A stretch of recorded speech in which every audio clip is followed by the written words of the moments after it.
নমস্কার দর্শক বন্ধু, আমি Manjula Chatterjee. Facebook page, YouTube short, channel video, short নয় বা বলতে বলতে হ্যাবিট হয়ে গেছে।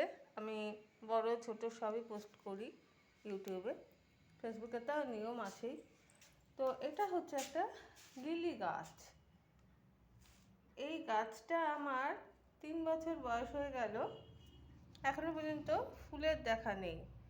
আমি একজন ভদ্রলোককে জিজ্ঞাসা করলাম, উনি গাছপালা করেন। তখন উনি বললেন যে এখানে এই যে বাল্বটা আছে, পেঁয়াজটা যত বড় হবে তখনই বোঝা যাবে যে এখান থেকে ফুলটা হবে। তো অনেকগুলোর মধ্যে যদি এই ফুল মানে পেঁয়াজটা বা বাল্বটা থাকে, তখন সেটাকে উঠিয়ে এনে আলাদা জায়গায় লাগাতে হবে, তবেই সেই গাছ থেকে ফুলটা পাবেন।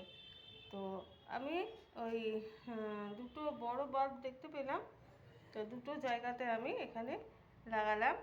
দেখা যাক ফুল টুল হয় কি না, আশা করি হবে। লিলি ফুল আমার ভীষণ প্রিয়, যে কোনো লিলি আমার ভালো লাগে। আমার বাড়িতে অনেক কালারের লিলি আছে। তো এর ফুল হলে আপনাদের সাথে আমি অবশ্যই শেয়ার করব। ধন্যবাদ।